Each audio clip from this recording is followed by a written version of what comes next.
Hello, നമുക്കിന്നൊരു bread മുട്ട വെച്ചിട്ടൊരു സംഗതി ചെയ്യാമേ. അതിനായിട്ട് ആദ്യം ഒരു പാൻ എടുക്കുക. അതൊന്ന് ചൂടായി വരുമ്പോഴത്തേക്കും അതിലേക്ക് നമ്മുടെ പരിശുദ്ധമായ തൃപ്തിയുടെ ഓയിലാണ് ഞാൻ ഒഴിക്കുന്നത്. അതൊന്ന് പൊട്ടി വരുമ്പോഴത്തേക്കും കുറച്ച് കടുകിട്ടതിന് ശേഷം കറിവേപ്പില ഇടണം. അതിനുശേഷം നമ്മൾ കുറച്ച് റെഡ് ചില്ലി ഒരു പീസ് എടുത്ത് വെച്ചിട്ടുണ്ട്, അത് 2 പീസാക്കിയിട്ടൊന്ന് ഇട്ട് കൊടുക്കാം. അതിനുശേഷം 2 മുട്ട ഒന്ന് മാറ്റി വെച്ചതിന് ശേഷം ആവശ്യത്തിന് ഉപ്പ് ഇട്ട് അത് നന്നായിട്ടൊന്ന് മിക്സ് എടുത്ത ശേഷം ഈ പാനിലേക്ക് ഒഴിച്ചു കൊടുക്കാം. എന്നിട്ട് നന്നായിട്ടൊന്ന് ഇളക്കി കൊടുക്കുക. ഏതാണ്ട് നല്ല ഒരു യെല്ലോ കളറാകുമ്പോഴത്തേക്കും നമുക്കൊന്ന് മതിയാവും, ആ കൺസിസ്റ്റൻസിയിൽ മതിയാവും. അതിനുശേഷം നമ്മുടെ വീട്ടിൽ എന്തെങ്കിലും മാഗി പൗഡർ ഉണ്ടെങ്കിൽ അതൊന്ന് കുറച്ച് ആഡ് ചെയ്ത് കൊടുക്കുക. അതിലേക്ക്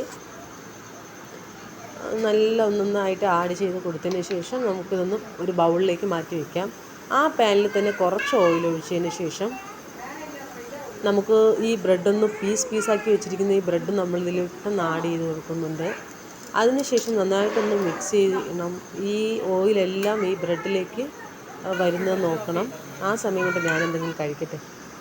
എന്നതിന് ശേഷം നമുക്ക് ഇതൊന്ന് ശകലം ഈ മാഗി പൗഡർ ഇട്ട് വെച്ച മുട്ട നമ്മളിതിലേക്കൊന്ന് ഇട്ട് കൊടുത്തതിന് ശേഷം ഫൈനൽ ലുക്കാണേ. ഇതൊന്ന് ടേസ്റ്റ് ചെയ്ത് നോക്കുകയാണേ. ഇത് ടേസ്റ്റ് ചെയ്തിട്ട് കൊള്ളാം. നിങ്ങൾ